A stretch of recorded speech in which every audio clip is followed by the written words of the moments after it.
Hi friends, నేను మీ chicken shop రెడ్డిని. ఈరోజు లంచ్ టైంకి ఏమేమి తింటున్నానో చూస్తారా?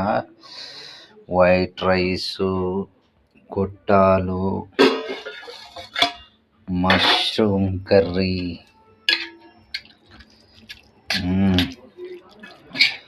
ఇది ఎప్పుడు ట్రై చేయలే, ఫస్ట్ టైం. చూద్దాం ఎలా ఉందో. వాసన అయితే గుమాయిస్తుంది. మంచి ఆకల్లో ఉన్నా, పట్టు పడతా.